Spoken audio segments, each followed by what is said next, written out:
সবুজ মাঠে ঘেরা ছোট্ট একটি গ্রামের নাম শান্তিপুর। গ্রামের এক পাশে বয়ে গেছে সরু নদী, আর অন্য পাশে বিস্তীর্ণ ধানের ক্ষেত। ভোর হলেই সূর্যের আলো ধানের পাতায় ঝিলমিল করে ওঠে, যেন সোনার চাদর বিছানো হয়েছে পুরো গ্রামে। এই গ্রামেই থাকত রিমা নামে এক কিশোরী। রিমার বাবা ছিলেন একজন কৃষক। প্রতিদিন ভোরে তিনি মাঠে চলে যেতেন আর রিমা মায়ের সঙ্গে গরুকে খাওয়ানো, উঠান ঝাড়ু দেওয়া আর রান্নার কাজে সাহায্য করত।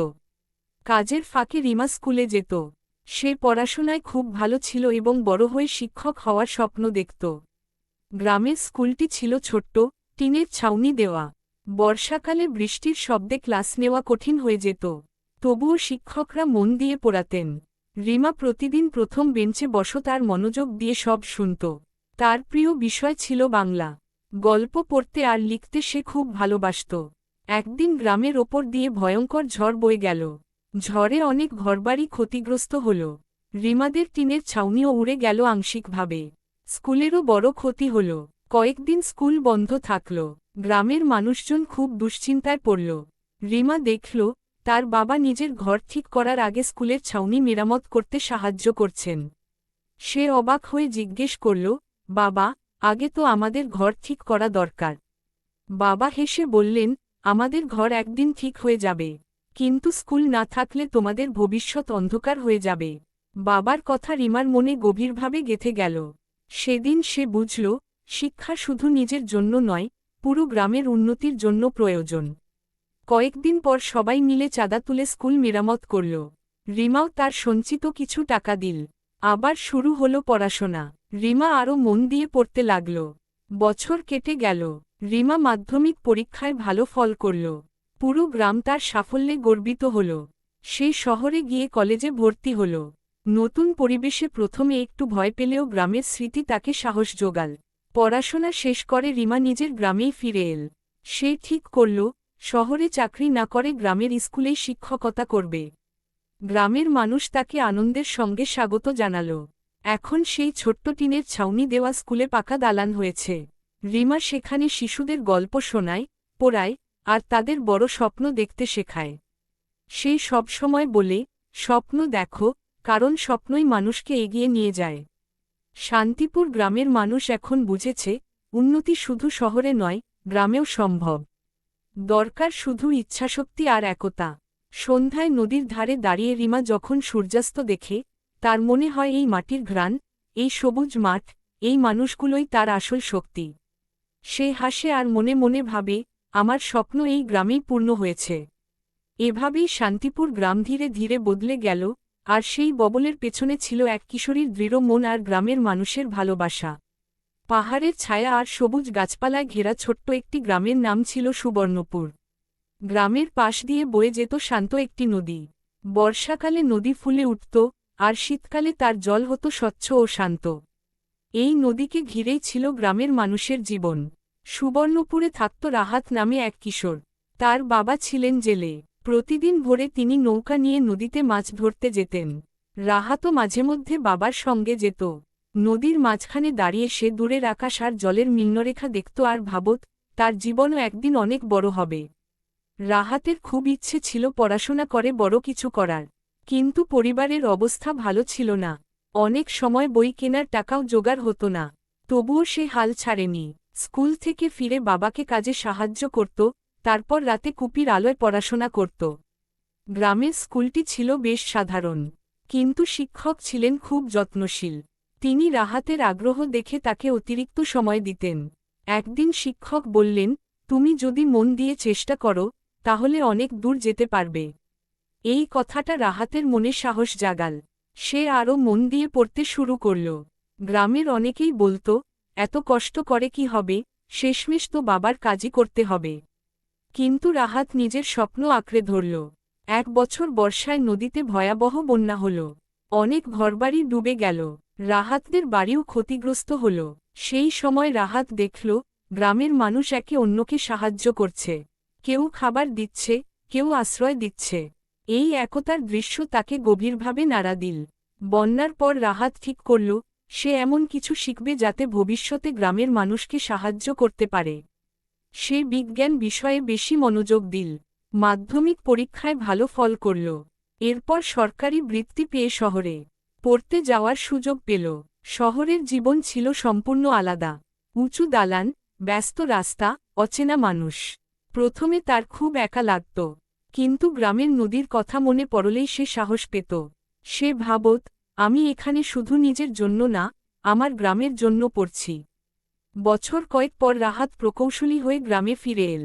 সে নদীর পাড়ে শক্ত বাঁধ নির্মাণের পরিকল্পনা করল যাতে বন্যার সময় গ্রাম রক্ষা পায়। সরকারি সাহায্য নিয়ে সে কাজ শুরু করল।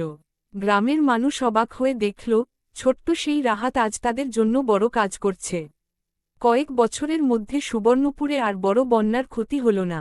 মানুষ স্বস্তিতে থাকতে লাগল। সন্ধ্যায় নদীর ধারে দাঁড়িয়ে রাহাত বাবার সঙ্গে কথা বলত। বাবা বলতেন, তুই আমাদের মুখ উজ্জ্বল করেছিস। রাহাত মৃদু হেসে বলত, এই নদী আর এই গ্রামই আমাকে বড় করেছে।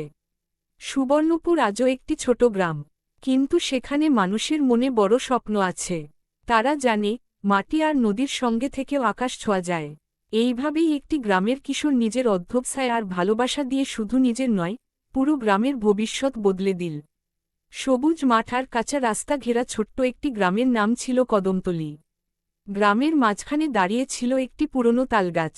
সেই তালগাছকে ঘিরেই যেন গ্রামের সব স্মৃতি, হাসি আর কান্না জমেছিল। এই গ্রামে থাকত সুমন নামে এক কিশোর। সুমনের বাবা ছিলেন দিনমজুর আর মা বাড়িতে সেলাইয়ের কাজ করতেন।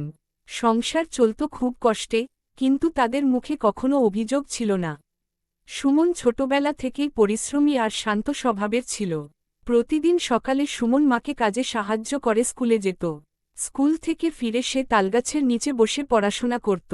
গ্রামের অন্য ছেলেরা যখন মাঠে খেলত, সুমন তখন বই নিয়ে বসে থাকত। অনেকেই তাকে বলত, এত পড়াশোনা করে কি হবে? সুমন শুধু হেসে বলত, একদিন বুঝবে। কদমতলীর স্কুলটি খুব বড় ছিল না। ক্লাসরুমের দেয়ালে রং উঠে গিয়েছিল, বেঞ্চও ছিল ভাঙাচোরা। তবুও শিক্ষকরা আন্তরিক ছিলেন। সুমনের গণিত খুব ভালো লাগত। সংখ্যার হিসাব করতে করতে সে যেন অন্য এক জগতে হারিয়ে যেত। এক বছর গ্রামে খরা পড়ল। বৃষ্টি হল না ঠিকমতো, ফসল নষ্ট হল। সুমনের বাবার কাজও কমে গেল। সংসারে টান পড়ল। এমন সময় সুমন ঠিক করল, সে টিউশনি করে কিছু টাকা রোজগার করবে। গ্রামের ছোট ছেলেমেয়েদের পড়ানো শুরু করল সে। তালগাছের নিচেই বিকেলে তার ছোট্ট পড়ার আসর বসত। 4-5 জন শিশু গোল হয়ে বসত, আর সুমন ধৈর্য ধরে তাদের পড়াত। ধীরে ধীরে তার পড়ানো জনপ্রিয় হয়ে উঠল। মানুষ বুঝতে পারল, এই ছেলেটার মধ্যে আলাদা কিছু আছে। সুমন নিজের পড়াশোনাও চালিয়ে গেল। মাধ্যমিক পরীক্ষায় সে পুরো থানায় প্রথম হল। খবর ছড়িয়ে পড়তেই কদমতলীতে আনন্দের ঢেউ উঠল। গ্রামের মানুষ তালগাছের নিচে মিষ্টি বিতরণ করল। সুমনের মা চোখের জল মুছতে মুছতে বললেন, আমার ছেলে একদিন বড় মানুষ হবে। পরে সুমন শহরে গিয়ে উচ্চশিক্ষা নিল। সে অর্থনীতি নিয়ে পড়াশোনা করল। পড়াশোনা শেষ করে বড় চাকরি করার সুযোগ পেলেও সে নিজের গ্রামে ফিরে এল। তার স্বপ্ন ছিল কদমতলীর উন্নয়ন। সে গ্রামের কৃষকদের সঙ্গে কথা বলল, নতুন পদ্ধতিতে চাষাবাদ শেখাল। বৃষ্টির পানি ধরে রাখার জন্য পুকুর খনন করল। গ্রামের যুবকদের ছোট ব্যবসা শুরু করতে সাহায্য করল। কয়েক বছরের মধ্যেই কদমতলীর চেহারা বদলে গেল। একদিন বিকেলে সুমন আবার সেই পুরনো তালগাছের নিচে বসেছিল। চারপাশে সবুজ ক্ষেত, হাসি খুশি মানুষ। তার মনে হল, এই গাছ তার সব কষ্ট আর স্বপ্নের সাক্ষী।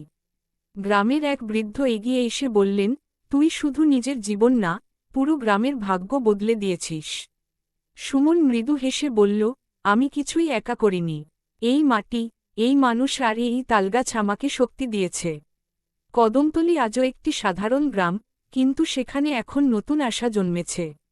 সবাই জানে, ইচ্ছাশক্তি আর পরিশ্রম থাকলে গ্রামের মাটিতেই গড়ে ওঠে নতুন সকাল। এভাবেই তালগাছের ছায়ায় বসে শুরু হওয়া এক কিশোরের স্বপ্ন একদিন পুরো গ্রামের আলোর পথ দেখাল। নদীর ধারে বিস্তীর্ণ কাশবন ঘেরা ছোট্ট একটি গ্রামের নাম ছিল শিউলিপুর। শরৎ এলেই পুরো গ্রাম সাদা কাশফুলে ঢেকে যেত। দূর থেকে দেখলে মনে হতো, যেন মাটির বুকে মেঘ নেমে এসেছে। এই গ্রামেই থাকত নীলা নামে এক কিশোরী।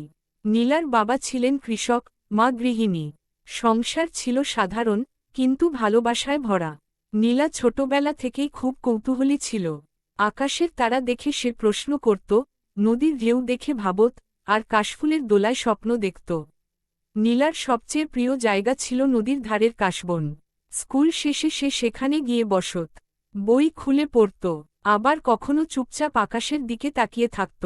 তার স্বপ্ন ছিল বড় হয়ে ডাক্তার হওয়া, যাতে গ্রামের অসুস্থ মানুষদের সাহায্য করতে পারে। শিউলিপুরে একটি ছোট স্বাস্থ্যকেন্দ্র ছিল, কিন্তু সবসময় ডাক্তার থাকত না। কেউ অসুস্থ হলে দূরের শহরে যেতে হতো। একবার নীলার দাদি হঠাৎ অসুস্থ হয়ে পড়লেন। শহরে নিয়ে যেতে দেরি হওয়ায় সবার খুব কষ্ট হল। সেই দিন নীলা মনে মনে প্রতিজ্ঞা করল, সে একদিন গ্রামেই চিকিৎসার ব্যবস্থা করবে। পড়াশোনায় নীলা খুব মনোযোগী ছিল। ভোরে উঠে পড়ত, রাতে কুপির আলোয় পড়ত। মাঝে মাঝে বিদ্যুৎ চলে গেলে সে জানালার পাশে বসে চাঁদের আলোয় লিখত। গ্রামের মানুষ তাকে দেখে বলত, এই মেয়েটা একদিন বড় কিছু করবে। মাধ্যমিক পরীক্ষায় নীলা খুব ভালো ফল করল। শিক্ষকরা তাকে উৎসাহ দিলেন। গ্রামের মানুষ মিলে তাকে শহরে পড়তে পাঠানোর ব্যবস্থা করল। নীলা যখন শহরে গেল, তার চোখে জল ছিল। কাশফুলের সাদা মাঠ আর নদীর ঢেউ তাকে খুব টানত। শহরের জীবন কঠিন ছিল, পড়াশোনা, পরীক্ষা, প্রতিযোগিতা সবকিছু সামলাতে হতো। কখনো ক্লান্ত হয়ে পড়লে নীলা চোখ বন্ধ করে শিউলিপুরের কাশবন কল্পনা করত। মনে হতো, সাদা ফুলগুলো যেন তাকে বলছে, হাল ছাড়ো না। বছরের পর বছর কঠোর পরিশ্রমের পর নীলা ডাক্তার হল। চাকরির জন্য বড় বড় হাসপাতাল থেকে ডাকেল। কিন্তু সে সিদ্ধান্ত নিল, সে নিজের গ্রামেই ফিরবে। শিউলিপুরে ফিরে সে ছোট স্বাস্থ্যকেন্দ্রটিকে নতুন করে গড়ে তুলল। সরকারি সাহায্য এনে ওষুধের ব্যবস্থা করল, নিয়মিত চিকিৎসা শুরু করল। ধীরে ধীরে আশেপাশের গ্রাম থেকেও মানুষ আসতে লাগল। একদিন শরতের বিকেলে নীলা আবার সেই কাশবনের ধারে দাঁড়িয়েছিল। বাতাসে কাশফুল দুলছে, নদী বয়ে চলেছে আগের মতোই। পার্থক্য শুধু এই যে, আজ গ্রামের মানুষ আরও নিরাপদ, আরও আশাবাদী। এক বৃদ্ধা তার হাত ধরে বললেন, তুই আমাদের মেয়ে না, তুই আমাদের আশীর্বাদ। নীলার চোখ ভিজে উঠল। সে বুঝল, তার স্বপ্ন শুধু তার নিজের ছিল না, পুরো গ্রামের ছিল। শিউলিপুর আজও ছোট্ট একটি গ্রাম, কিন্তু সেখানে কাশফুলের মতো সাদা আর নির্মল স্বপ্ন জেগে আছে। আর সেই স্বপ্নের আলোয় পথ দেখায় এক মেয়ের সাহস আর ভালোবাসা। এভাবেই নদীর ধারে কাশফুলের সাদা স্বপ্ন একদিন বাস্তব হয়ে উঠল।